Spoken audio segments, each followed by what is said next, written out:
मित्रांनो, स्वागत आहे पुन्हा एका नवीन व्हिडिओमध्ये. तर आपला आजचा व्हिडिओ असणार आहे नागफणी. आज आपण चाललेलो आहे नागफणीला, तर व्हिडिओ शेवटपर्यंत बघा. चला तर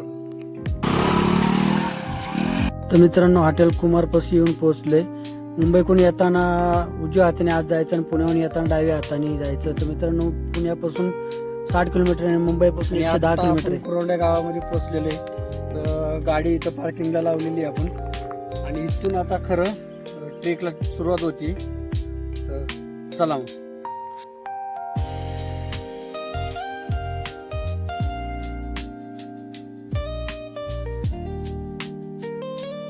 मित्रांनो, बघू शकता आपल्या पाठीमागे जो डोंगर आहे तो नागाच्या आकारा आणि नागाच्या फणीवाणी दिसतो, म्हणून त्याला नागफणी हे नाव दिलेले आहे.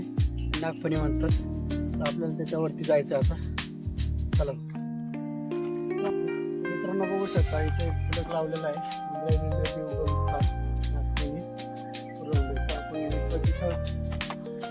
जे कुंड आहे ते तुम्हाला दाखवत होतं.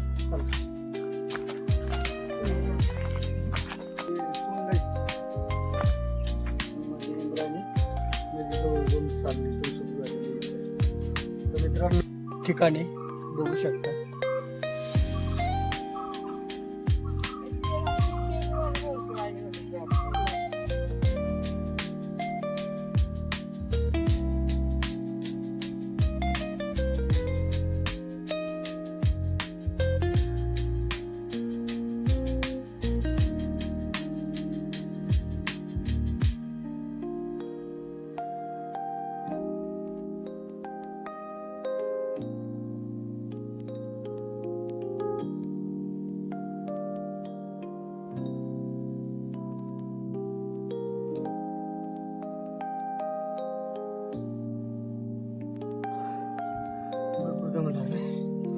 बघू शकता त्या गावातून आपण आता आलो.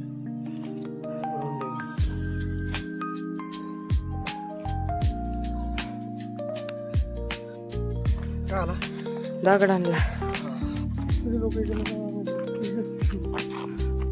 मस्त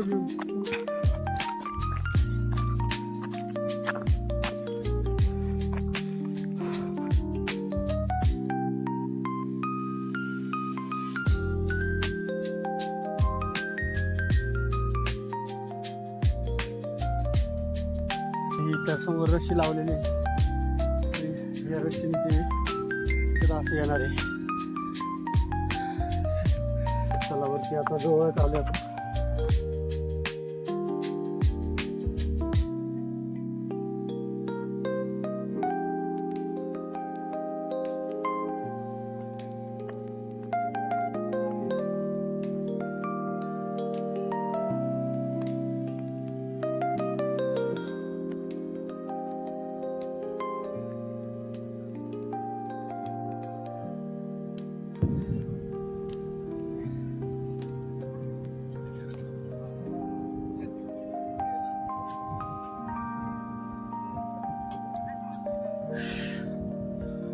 मित्रांनो, बघू शकता महादेवाचं मंदिर, महादेवाची पिंड आहे.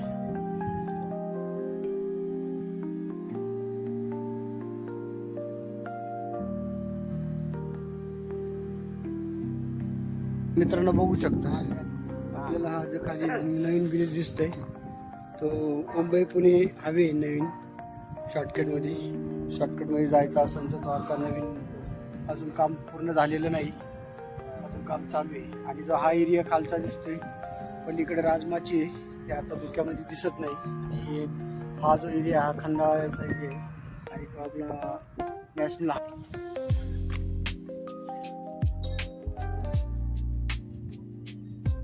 तो मित्रांनो ह्या साईडला जातो तो मुंबईला जातो, आणि इकडं जो जातो असा हा पुण्या साईडला जातो.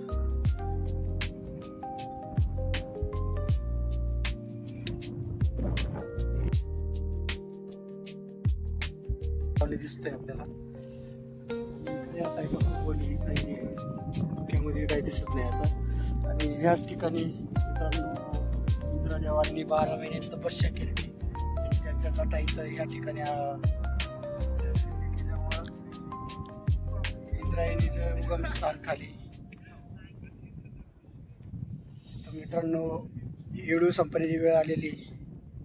तर व्हिडिओ आवडला असेल तर लाईक करा, शेअर करा, सबस्क्राईबर करा. भेटूया अशाच एका नवीन व्हिडिओमध्ये. तोपर्यंत रामकृष्ण हरी.